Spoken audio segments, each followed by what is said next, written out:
नमस्कार। देशज के इस खास सेगमेंट में आप सभी का स्वागत है। इस सेगमेंट के तहत हम भिन्न-भिन्न परीक्षाओं में उत्तीर्ण हुए अभ्यर्थियों से बात करेंगे और जानेंगे परीक्षा के लिए उनकी क्या रणनीति रही है। तो इस सेगमेंट की हमारी पहली मेहमान हैं अदीबा खानम जी, जिन्होंने फिलहाल में एनवीएस नवोदय विद्यालय समिति की परीक्षा को उत्तीर्ण किया है। उन्हें बहुत-बहुत बधाइयाँ। और अब हम उन्हीं से जानते हैं कि एनवीएस है क्या और इसमें परीक्षा में बैठने के लिए क्या योग्यता ज़रूरी है। नमस्ते, मेरा नाम अदीबा है और मैंने अभी फ़िलहाल में ही नवोदय विद्यालय समिति की परीक्षा उत्तीर्ण की है। नवोदय विद्यालय बेसिकली एक सेंट्रल गवर्नमेंट द्वारा संचालित संगठन है, जो कि जैसे केंद्रीय विद्यालय होते हैं उसी के तरह से नवोदय विद्यालय भी हैं, जो भारत के ज़्यादातर ज़िलों में जो पिछड़े इलाके हैं या ग्रामीण इलाके हैं, उनके बच्चों के लिए एक अच्छी शिक्षा, क्वालिटी एजुकेशन के लिए सरकार द्वारा चलाई जाने वाले स्कूल हैं। और ये भारत के लगभग सभी ज़िलों में हैं कि आज शायद 590 या 600 के आसपास स्कूल पूरे देश में चल रहे हैं। और ये ज़्यादातर ग्रामीण इलाकों में या ऐसे इलाकों में जहाँ दूर-दूर तक कोई अच्छा स्कूल नहीं मौजूद होता, वहाँ होते हैं। और इसका उद्देश्य यही है कि कैसे हम उन इलाकों से आने वाले बच्चों की प्रतिभाओं को एक जगह दे सकें, जहाँ से उनकी प्रतिभाएं निखर सकें या वो आगे पहुँच सकें। तो इसलिए ये जो नवोदय विद्यालय है पूरी तरह से रेजिडेंशियल होते हैं, आवासीय विद्यालय होते हैं। बच्चों को और शिक्षकों को पूरी तरह से वहीं रहकर रहते हुए पढ़ाना होता है। हॉस्टल होते हैं, कक्षाएं होती हैं। पूरे दिन का जो भी एंगेजमेंट है टीचर्स और बच्चों का, वो पूरा सुबह से लेकर शाम तक का होता है। और इसमें ये जो एग्ज़ाम लेते हैं नवोदय विद्यालय अपने शिक्षकों की भर्ती के लिए, वही एग्ज़ाम मैंने 2019 में दिया था। और हालांकि कोरोना की वजह से वो थोड़ा टलता रहा और उसके बाद रिजल्ट आने में थोड़ी सी देरी ज़रूर हुई कोविड की वजह से, लेकिन अब आया है और ये अच्छी खबर के साथ आया है कि मेरा सिलेक्शन हो गया है। तो इसकी योग्यताएं क्या-क्या हैं, इसके बारे में अगर देखें तो आपको पहले तो अगर आप 2 तरह के एग्ज़ाम होते हैं, टीजीटी और पीजीटी। टीजीटी यानी कि ट्रेन्ड ग्रेजुएट टीचर, पीजीटी यानी कि पोस्ट ग्रेजुएट टीचर। टीजीटी वाला जो एग्ज़ाम है उसमें मैंने अभी पास किया है, वही एग्ज़ाम मैंने निकाला है टीजीटी वाला। तो टीजीटी वाले की योग्यता ये होती है कि आपको पहले तो ग्रेजुएशन करना पड़ता है किसी भी सब्जेक्ट से जिसमें आपका इंटरेस्ट, आपकी दिलचस्पी हो। इसके बाद आपको बीएड करना पड़ेगा किसी भी कॉलेज से। तो बीएड में क्या है कि आपको वो सब्जेक्ट लेना पड़ेगा जिससे आप आगे पढ़ाएंगे। जैसे कि अगर मेरा सब्जेक्ट हिंदी था तो मुझे हिंदी दिया गया और इसके साथ आपको एक और सब्जेक्ट लेना पड़ता है। वो कोई भी हो सकता है। मेरा सोशल साइंस था, है ना, सोशल स्टडीज़ जो बच्चों को पढ़ाते हैं वो मेरा था, उसका सेकंड सब्जेक्ट। तो जो क्वेश्चन पेपर आता है उसमें आपको जी हाँ, क्वेश्चन पेपर से पहले अगर देखें तो आपको सीटेट भी पास करना होगा। यानी कि आपको किसी भी सरकारी परीक्षा में टीजीटी के तहत सीटेट भी पास करना पड़ता है। सीटेट का मतलब सेंट्रल टीचर एलिजिबिलिटी टेस्ट। तो इसमें क्या होता है कि आपको एक एक नंबर लाने होते हैं, क्वालिफाइंग नंबर के इतने तक आपको मार्क्स लाने पड़ेंगे, जिसके बाद आप किसी भी एग्ज़ाम में टीचर बनने के लिए एलिजिबल हो सकते हैं। इस एग्ज़ाम को निकालने के बाद ही आप किसी भी गवर्नमेंट टीचिंग एग्ज़ाम में बैठ सकते हैं। तो इसी तरह से नवोदय में जो क्राइटेरिया है इसके बाद वो ये है कि आपको ग्रेजुएशन करना चाहिए किसी सब्जेक्ट में, बीएड आपका होना चाहिए और सीटेट होना चाहिए। ये तीनों चीज़ें हैं जिसके बाद आप एक एग्ज़ाम में सरकारी टीचिंग के बैठ सकते हैं। और इसके अतिरिक्त उम्र का भी होता है कुछ क्राइटेरिया, वो शायद 35-40 के नीचे नीचे तक रहता है। और यही मूल रूप से ज़रूरी क्राइटेरिया हैं जो आपको पास करने होते हैं। आपने किस विषय के शिक्षक के लिए एनवीएस में अप्लाई किया था और आपकी उसके पहले की पढ़ाई किस विषय में रही है कि आपका ग्रेजुएशन पोस्ट ग्रेजुएशन किस विषय से रहा है? दरअसल मैंने अपना जो 12th तक की पढ़ाई की है, 12वीं तक की जितनी भी पढ़ाई हुई है वो मेरी अल्मोड़ा उत्तराखंड से रही है, Adams girls inter college Almora. उसके बाद मैं दिल्ली आई जहाँ से मैंने हिंदी ऑनर्स किया, हिंदी सब्जेक्ट में ऑनर्स किया दिल्ली यूनिवर्सिटी से। इसके बाद जामिया से मैं मास्टर्स के लिए मैंने अप्लाई कर दिया था। हालांकि इस एग्ज़ाम में मास्टर्स की कोई भूमिका है नहीं, अगर है आपका तो वो अलग बात है, लेकिन अगर नहीं है तो भी उसकी कोई ज़रूरत नहीं है। इसके बाद मैंने बीएड किया, जामिया से ही मैंने बीएड किया। बीएड में मेरा सब्जेक्ट बीएड में भी हिंदी ही था। और मैंने जो एग्ज़ाम के लिए अप्लाई किया था एनवीएस के, इसमें आपको अपना सब्जेक्ट तो देखिए भरना ही पड़ता है, यानी कि आपको अपने सब्जेक्ट से एग्ज़ाम देना पड़ेगा, वो आपका मेन सब्जेक्ट रहेगा और उसमें 100 नंबर का वो क्वेश्चन पेपर देते हैं। तो मैंने हिंदी से ही भरा था और 100 नंबर का पेपर हिंदी का था, बाकी फर्स्ट पेपर अलग-अलग सब्जेक्ट का होता है। इस परीक्षा के लिए आपने किस तरह से रणनीति अपनाई और किन मटेरियल को प्रेफर किया इस परीक्षा की तैयारी के लिए? सबसे पहले तो आपको इसका पैटर्न जानना पड़ता है कि पैटर्न कैसा है।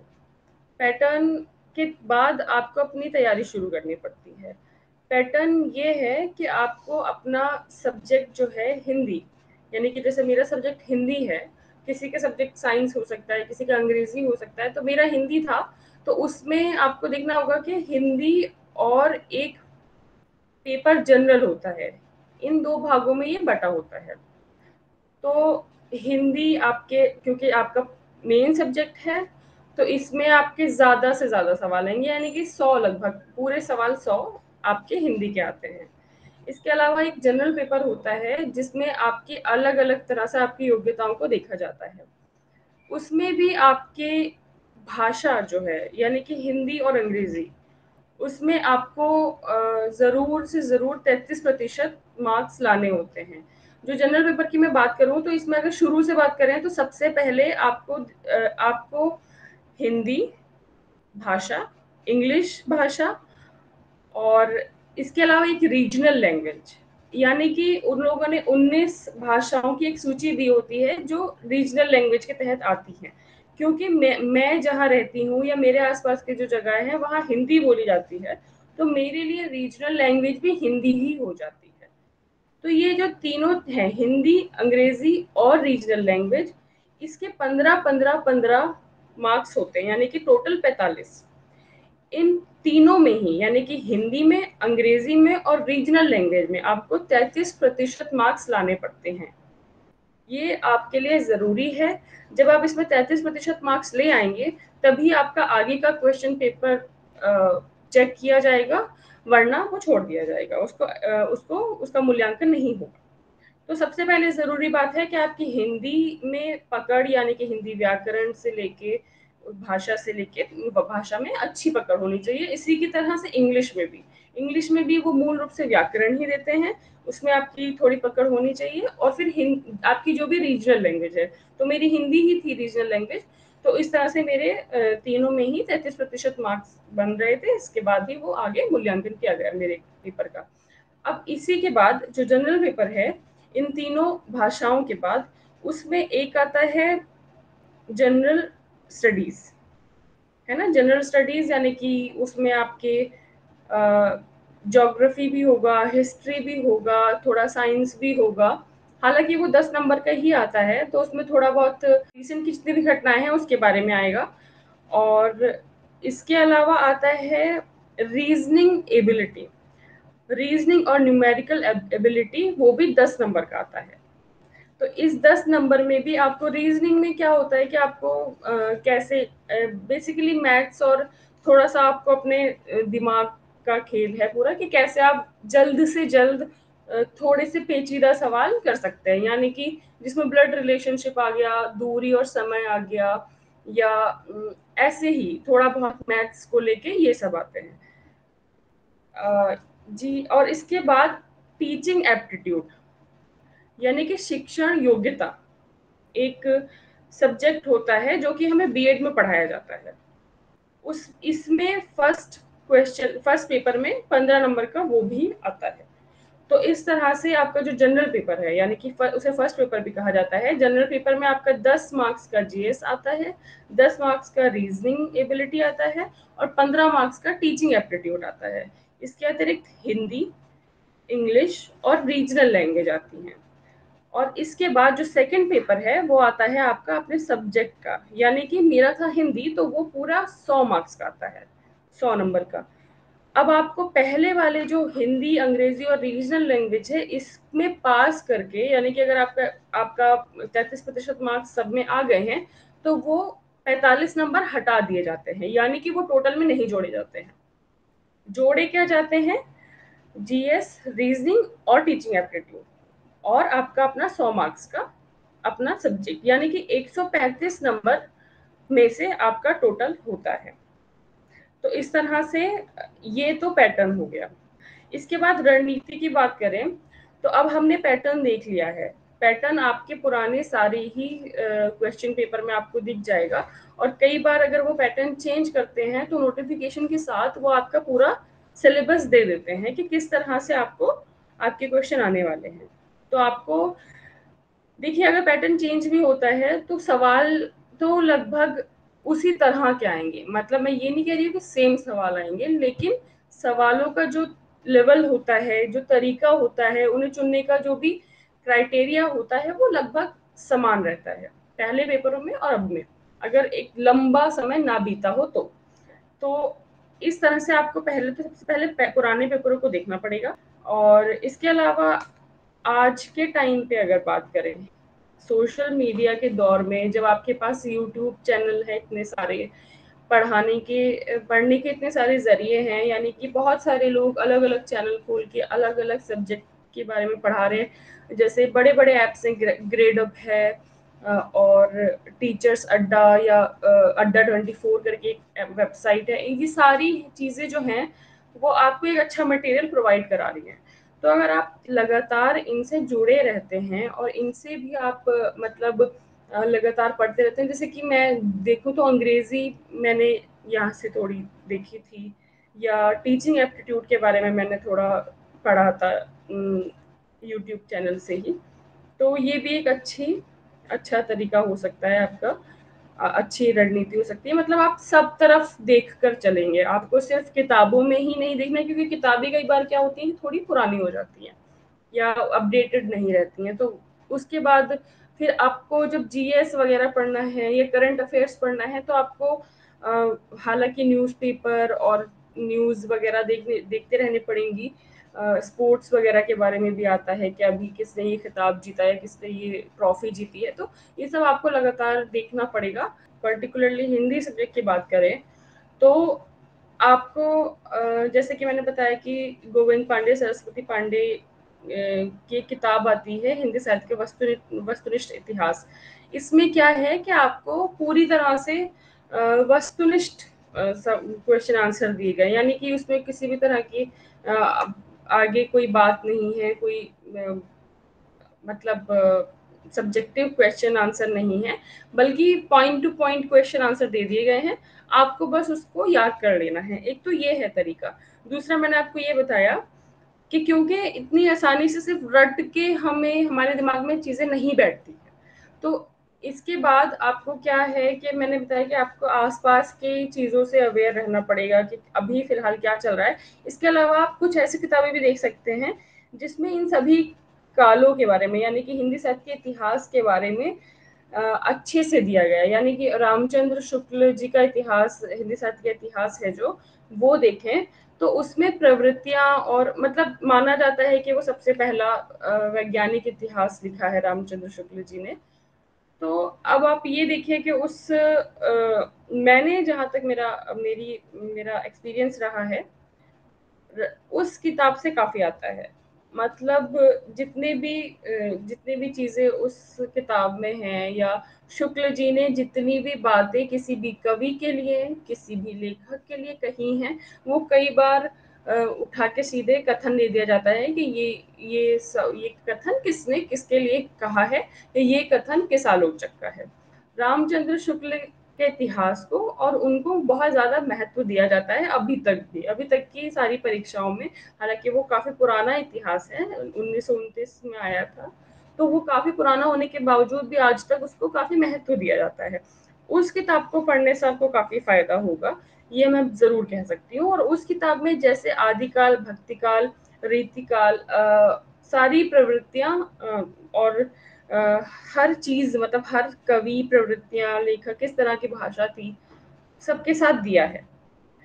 और इसके अलावा मैं एक और बात करूँ तो रीतिकाल जो है, उसको उसका मतलब मेरा एक्सपीरियंस ये कहता है कि रीतिकाल का महत्व थोड़ा-सा कम दिया जाता है। मतलब उसका कंटेंट जो रहता है वो बहुत कम रहता है। यानी कि आपसे पूछेंगे सवाल ज़रूर कि इस तरह के सवाल आ जाएँगे कि ये किस सन, मतलब इन्हें क्रम से लगाइए कि पहले कौन से कवि हुए, कौन से लेखक हुए। कवि ही होते थे उस वक़्त तो ख़ैर, कवि कौन से हुए पहले, इनको क्रम से लगाइए, ऐसे करके सवाल आ जाएँगे। या फिर बहुत से बहुत थोड़े बहुत केशव दास जी या चिंतामणि, इनके बारे में कि ये कौन-सी कृति किसकी है। इस बहुत मतलब कम थोड़ा-सा उसका सवाल आते हैं रीतिकाल के। आधुनिक काल जो है, यानी कि 1850 या 1900 से द्विवेदी युग से शुरू करें, इसके बाद के सवाल काफ़ी आते हैं। और नाटक, इसके सभी सारे उपन्यास, नाटक, रेखा चित्र, आत्मकथाएँ, ये सारी नई विधाएँ जितनी भी हैं, सभी सभी को महत्व ज़्यादा दिया जाता है। और भक्ति काल का भी काफ़ी कंटेंट रहता है। तो भक्ति काल जो है वो तो आप रामचंद्र शुक्ल जी के इतिहास से कवर कर लेते हैं। और आधुनिक काल के लिए वो जो मैं अभी बात कर रही थी कि आस-पास देखें, हमेशा अपने कान खुले रखें, या आप कोई भी चीज़ इस्तेमाल कर रहे हैं, या जैसे मैंने आपको सोशल मीडिया प्लेटफ़ॉर्म बताया वो भी इस्तेमाल कर रहे हैं, तो उसका कैसे आप सही इस्तेमाल कर सकते हैं, यानी कि फ़ेसबुक जैसी चीज़ों का भी आप कैसे सही इस्तेमाल कर सकते हैं। ये इसी से है कि इसमें आपको आजकल चल रही या कुछ वक़्त पहले जो आधुनिक काल में थे, जितनी भी कविताएँ या जितने भी किताबें वग़ैरह छपी, ये इनके बारे में बहुत इस वक़्त भी कई शोध चल रहे हैं। इस वक़्त भी कई लोग अभी तक उन सब चीज़ों के बारे में पढ़ रहे हैं, समझ रहे हैं, समझने की कोशिश कर रहे हैं, तो ये सारी चीज़ें बहुत आती रहती हैं आपके सामने। और सबसे ज़रूरी चीज़ है आपका इंटरेस्ट। साहित्य में आपका इंटरेस्ट होगा, तो आप कई सारी किताबें पढ़ेंगे। अब देखिए, आप एक किताब पढ़ रहे हैं, मान लीजिए आपने पढ़ा एक उपन्यास गुनाहों का देवता, समझ लीजिए हमने एक किताब पढ़ी गुनाहों का देवता। हम उस किताब में सबसे शुरू में हमें परिचय दिया जाता है लेखक का, कि लेखक कौन है, कहाँ से हैं, कौन-कौन सी किताबें लिखी। तो जब आप कौन-कौन सी किताबें लिखी उसको ही पहले पढ़ लेते हैं। जब आप एक किताब सिर्फ़ कहानी समझने के लिए पढ़ते हैं, तो वो पूरी पढ़ जाते हैं, आपको उससे बस कहानी पढ़ी और खत्म बात। लेकिन जब आप किताब इंटरेस्ट से पढ़ते हैं, तो शुरू से अंत तक और कौन-सी किताब है आपको अच्छी लग रही है इस लेखक की किताबें, तो और कौन-कौन सी किताबें लिखे हैं, ये भी देखते हैं। तो हम वो भी पढ़ेंगे कि इनकी परिचय में और कौन सी किताबें हैं, वो भी देख लेते हैं। तो कहीं न कहीं वो हमारे दिमाग में बैठ जाती है। एकदम से रट ना पाएँ, याद ना भी हो, तो कहीं न कहीं वो सबकॉन्शियस माइंड में हमारे बैठ जाती है, और वो बाद में ज़रूर काम आती है। ये मेरा एक्सपीरियंस रहा। आपने एक शिक्षक के तौर पे पेशा चुना है। कई बार परिस्थितियाँ ऐसी होती हैं कि हमें जो जल्दी नौकरी मिले वो चुननी पड़ती है। तो शिक्षक का पेशा चुनने को लेकर आपका क्या विचार था और क्या सोचती हैं आप? दरअसल हम लोगों से ये उम्मीद की जाती है कि हम 10वीं क्लास तक, 11वीं 12वीं तक ये तय कर लें कि हमें क्या बनना है। मैंने ऐसे बहुत सारे लोग देखे हैं, या बहुत सारे लोग बाहरी देशों के, जिनको मैं कहीं न कहीं किसी न किसी वजह से जान पाई हूँ। मुझे ऐसा लगता है कि वहाँ ये सवाल ही नहीं होता कि आप 12वीं या 10वीं के बाद ये तय कर लें कि आपने क्या पेशा चुनना है आगे जाके, करना ही है मतलब। वो तो एक ऐसा फ़ेज़ होता है जिसमें आप सच में बहुत कन्फ्यूज़न की स्थिति में होते हैं। मैं भी बहुत ज़्यादा कन्फ्यूज़ थी। अ, एक बात ज़रूर जो मुझे हमेशा से अच्छी लगती रही कि मैं जब 12वीं कक्षा में थी, मुझे याद है 12वीं, 11वीं, 10वीं, तो मुझे अपनी हिंदी की मैम अच्छी लगती थी और हिंदी की मैम इसलिए अच्छी लगती थी क्योंकि वो हिंदी पढ़ाती थी। दरअसल मुझे हिंदी अच्छी लगती थी। ये बात तो मैं बहुत हद तक जान भी नहीं पाई कि मुझे हिंदी अच्छी लगती थी। बस मुझे वो सब्जेक्ट अच्छा लगता था। मैं कहानियाँ पढ़ना समझ में आता था। मुझे याद है दुष्यंत कुमार की वो गज़ल कहाँ तो तय था चरागाह हर एक घर के लिए। वो कविता हमारी 11वीं या 12वीं कक्षा में थी और वो मुझे बहुत बाद तक याद रही, बिना याद किए। अज्ञेय की कविता थी, उड़ चल हारे लिए हाथ में। एक अनूठा तिनका करके जो कविता है, वो मुझे बाद तक याद रही। वो क्यों याद रही, मैं उसमें बिल्कुल इस चीज़ के पीछे कोई मतलब रीज़न नहीं देख पाती थी, लेकिन अब मैं देख पाती हूँ कि मुझे हिंदी पसंद आती थी, यानी मुझे साहित्य पसंद आता था, तो मैंने हिंदी तो चुन ली। मैंने हिंदी तो ग्रेजुएशन में चुन ली कि मैं हिंदी ऑनर्स कर लेती हूँ। लेकिन यहाँ अकेले रहते हुए, दिल्ली में शुरुआत में मैं अकेले रहती थी और मेरा जो कॉलेज था उसमें हॉस्टल नहीं था। मुझे रूम लेके रहना पड़ता था, खाना वगैरह सब अपने हिसाब से, अपने आप से बनाकर।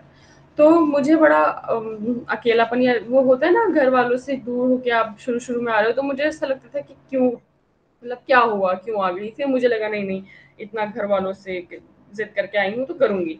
धीरे-धीरे 6 महीने के अंदर में ही मुझे उसमें इंटरेस्ट आने लगा। यानी कि आप ये देखो ना कि कोई शिक्षक अच्छा हो, कोई शिक्षक आपको समझ आए तो आपको चीज़ों में इंटरेस्ट आता है। यानी कि आपके इंटरेस्ट की भी बहुत ज़रूरत है और शिक्षक आप में वो चीज़ें कैसे डाल पा रहा है, इस चीज़ की बहुत ज़रूरत है। तो मुझे कुछ ऐसे शिक्षक मिल गए शुरू में जिन्होंने मुझे बड़ी पेचीदा चीज़ें समझा दी, यानी कि छंद शास्त्र जिसे कहते हैं हिंदी में, बड़ा पेचीदा सा सब्जेक्ट होता है, सबको अच्छा नहीं लगता। कहते हैं कि बड़ा क्या मात्राएँ याद करो, उसका नियम याद करो, कैसे मात्राएँ निकालेंगे, ये सब बड़ा टफ लगता है बच्चों को। तो वहाँ से मुझे हिंदी में इंटरेस्ट आना शुरू किया हुआ। जब हिंदी में इंटरेस्ट हुआ तो मैंने ग्रेजुएशन तक वो अच्छे से किया। किताबें पढ़ने लगी, लाइब्रेरी जाने लगी। पहले लाइब्रेरी जैसा कोई भी सिस्टम नहीं था। मेरे स्कूल में लाइब्रेरी बंद रहती थी, वहाँ अ, लाइब्रेरी अलाउड नहीं था। वहाँ किताबें बस शेल्फ में रखी रहती थी, ताला लगा रहता था, हम बस बाहर से देखते थे और यार ये बड़ा अच्छा नाम है किताब का, क्या किताब होगा, मतलब बस सोचते रहते थे, नहीं सकते थे। ये स्कूलों की समस्याएं रही हैं कि वो लाइब्रेरी में एक्सेस नहीं देते हैं, ये सब प्रॉब्लम तो रही हैं। लेकिन मतलब मुझे लगता है कि अगर मैं वहाँ से ज़्यादा पा जाती तो और बहुत कुछ अच्छा कर पाती, मतलब और अच्छा कर सकती थी। खैर, लेकिन देर आए दुरुस्त आए। अच्छे से मैंने धीरे-धीरे किताब पढ़ना शुरू की। प्रेमचंद जी का नाम बहुत सुना था, तो प्रेमचंद जी से ही शुरू किया। गोदान, निर्मला गबन, ये सब पढ़ने से शुरू किया धीरे-धीरे। इस तरह से आगे बढ़ी। मास्टर्स में जामिया में मास्टर्स के लिए दरअसल गाइडेंस बहुत कम था। जब चीज़ें आप कहीं बाहर से आते हो, यानी कि अल्मोड़ा से, एक ऐसी जगह है जहाँ बहुत कम सोशलाइज थी मैं, या बहुत कम ऐसी एक्टिविटीज में इन्वॉल्व थी जहाँ से आपको पता चल सके कि आगे के करियर के लिए आपके लिए क्या सही होगा। तो एक तो गाइडेंस बहुत कम था, तो गाइडेंस कम होने की वजह से कहीं या किसी और वजह से मुझे ये बात समझ नहीं आई कि मैं पहले बीएड करूँ या मास्टर्स। खैर, मैंने मास्टर्स में ही फॉर्म डाला जामिया में और मेरा हो गया। रिटर्न एग्जाम था, वो मैंने दिया और मेरा जामिया में हो गया। तो वहाँ और शिक्षक मिले, और अच्छे शिक्षक मिले, और भूख बढ़ी चीज़ों को पढ़ने की। वहाँ से ज़रूर समझ में आया कि एक ऐसा सब्जेक्ट, एक ऐसा प्रोफेशनल कोर्स आपके पास होना चाहिए, आप एक ऐसी चीज़ हाथ में होनी चाहिए जिससे आप आगे नौकरी पा सकें। यहाँ ये चीज़ ज़रूर समझ में आई थी, लेकिन वो क्या होगी, ये ऐसे समझ आई कि मेरे एक शिक्षक ने, एक जामिया के ही मास्टर्स के एक टीचर ने मुझसे कहा कि उन्हें किसी की बच्ची को पढ़ाने के लिए किसी को चुनना है, किसी बच्चे को, यानी कि ग्रेजुएशन में कोई बच्ची थी जिसको पढ़ाना था, उसका सब्जेक्ट हिंदी था, मतलब फाउंडेशन सब्जेक्ट टाइप से जो होता है, फाउंडेशन कोर्स की तरह से जो होता है हिंदी वगैरह का, जैसे आपको किसी एक भाषा में पढ़ना होता है, ग्रेजुएशन में कोई एक भाषा पढ़नी होती है। जैसे मेरी भाषा पंजाबी मैंने चुनी थी, कुछ लोग इंग्लिश चुनते हैं, तो उस बच्चे ने हिंदी चुन ली थी और उसका हिंदी का बैकग्राउंड था नहीं, तो वो बड़ा परेशान थी कि कैसे करें। मैं मास्टर्स में थी, मुझसे मेरी मैम ने कहा कि क्या तुम पढ़ाना चाहोगी? तो हमारे लिए तो ये सच बताऊं पॉकेट मनी का एक जरिया है कि हाँ शुरू करते हैं, चलिए चलो किसी तरह से शुरू करेंगे, ट्यूशन ही सही, ट्यूशन पढ़ा के आप करते हैं शुरू। जब मैंने वहां से शुरू किया तो वो बच्ची हिंदी में काफी कमजोर थी, मतलब 8वीं 9वीं के बाद उसने हिंदी नहीं पढ़ी थी, जर्मन से आगे पढ़ाई की थी, तो उसे हिंदी बहुत कम समझ आती थी। लेकिन मुझे याद है कि मैंने उसे पढ़ाया, उसके बाद उसकी हिंदी में अच्छे मार्क्स आए थे, काफी अच्छे मार्क्स आए थे। उसको पढ़ाते हुए मैंने बड़ा एंजॉय किया, बहुत अच्छा लगा मुझे उसे पढ़ाते हुए। फिर ऐसा होता है कि आपकी एक चेन बन जाती है। मैंने उधर एक बच्चे को पढ़ाया, फिर एक बच्चे ने फिर उन्होंने उनकी माँ ने किसी और की मम्मी से कहा, तो मैंने फिर उनके बच्चों को पढ़ाया। ऐसे कर करके चेन बनती गई। तो मैंने जब देखा अपने आप को तो मैं उसमें बड़ा अच्छा कर रही थी। मतलब होता है ना कि लोगों के मुंह से, एक के मुंह से दूसरे तक बात पहुंच रही है कि वो लड़की अच्छा पढ़ाती है, आप अपने बच्चे को पढ़ाना चाहें पढ़ा सकते हैं। उनके से दूसरे में फिर ऐसे कर करके मैंने कई सारे ट्यूशन पढ़ाए और वो सभी बड़े सफल रहे, बड़े अच्छे रहे। तो तब मुझे महसूस हुआ कि ये एक ऐसी चीज है जो मैं कर पा रही हूँ और अच्छा कर पा रही हूँ। तो यहाँ से मेरा इंटरेस्ट, या कहूँ कि मुझे लगा कि हाँ, मैंने दरअसल अपने टैलेंट को एक्सप्लोर किया, मैंने ढूंढा कि अच्छा यहाँ है, ये जगह है जहाँ मैं अच्छा कर सकती हूँ। तो ढूंढ के जो मैंने पाया उसमें फिर मैंने आगे बीएड किया। बीएड में मुझे बहुत सहायता मिली। और आप समझते हैं कैसे पढ़ाई होनी चाहिए, आप समझते हैं कि भारत की शिक्षा व्यवस्था भी कैसी है, कैसी होनी चाहिए, ये सारी चीजें। इसके बाद मैंने ये चुना। आगे की जो प्लान्स हैं मेरे, आगे की योजनाएं हैं, वो दरअसल सबसे पहली चीज़ तो ये है कि अभी मेरी जॉइनिंग जैसे कि नहीं आई है नवोदय विद्यालय में, जल्दी ही आएगी। मैं ज़रूर पहले तो ये जॉइन करना चाहूँगी और इसमें अपने एक्सपीरियंसेस बटोरना चाहूँगी, अपने अनुभव बटोरना चाहूँगी नवोदय विद्यालय में भी। और इसके अलावा जैसे मैंने आपको बताया कि दिल्ली सरकार के स्कूल्स में, या दिल्ली DSSB जो संस्था है वो एग्ज़ाम लेती है दिल्ली सरकार के स्कूल में, स्कूल की भर्ती के लिए। मैं उसमें भी आगे एग्ज़ाम देना चाहूँगी, क्योंकि दिल्ली में रहते हुए भी आपके पास बहुत सारे ऑप्शन होते हैं, आप चीज़ों को बहुत अच्छे से कर पाते हैं, आप अपनी पढ़ाई जारी रख सकते हैं। अगर आपको आगे पढ़ने का शौक है, आगे भी पढ़ना है, तो आप इस तरह से आपकी पढ़ाई दिल्ली जैसी जगह में जहाँ हर चीज़ की व्यवस्था है, अच्छी पढ़ाई, अच्छी शिक्षा है, ये सब आपकी क्योंकि यहाँ मौजूद है, तो आप एक तो मेरा ये प्रेफ़रेंस है कि मैं आगे DSSB के एग्ज़ाम देती रहूँ। और दिल्ली सरकार के जो एग्ज़ाम हैं, उसके बारे में मैं जो कि थोड़ी देर पहले आपको बता रही थी कि इसके लिए मैं तैयार कर रही हूँ फ़िलहाल, उसमें भी मैं एग्ज़ाम दूँगी। तो इसकी एक चीज़ जो है, जो इसके बारे में मैं आपको बताना चाहूँगी कि क्योंकि इस एग्ज़ाम में इसके बाद इंटरव्यू नहीं होता, इंटरव्यू नहीं लेते हैं ये लोग, तो ये एग्ज़ाम के पैटर्न को काफ़ी कठिन रखते हैं। मतलब इस तरह से समझिए कि सवाल उतने कठिन नहीं होंगे, लेकिन आपका टाइम मैनेजमेंट बहुत कठिन हो जाएगा। यानी कि ये इस तरह से देते हैं सवाल कि पहले तो आपको 20-20-20-20-20 यानी कि 5 portion, English, Hindi, maths, reasoning और जनरल स्टडीज, ये पहले क्वेश्चन पेपर में 5 पोर्शन होते हैं 20-20 मार्क्स के। इसके बाद दूसरा जो आपका मूल मतलब जो मेन सब्जेक्ट है हिंदी, उसके 100 क्वेश्चन होते हैं। ये 200 क्वेश्चन आपको 2 घंटे में करने होते हैं, 120 मिनट में करने पड़ते हैं। और इनकी जो स्ट्रेटजी, मतलब ये जो चीज़ों को बहुत कठिन करते हैं, उनका तरीका ये है कि इन्हें पहले आपको, अगर रीजनिंग के सवाल दिए हैं आपके कंप्यूटर स्क्रीन पे, अगर रीजनिंग के सवाल आए हैं, यानी कि वो सामने वाला, यानी कि एग्जामिनर तय करेगा कि आपको पहले कौन सा क्वेश्चन हल करना है या कौन सा वाला पोर्शन हल करना है। सबसे पहले वो आपको रीजनिंग दे देंगे या मैथ्स दे देंगे, जिसमें आप अटक जाओ, अपने टाइम को मैनेज ना कर पाओ।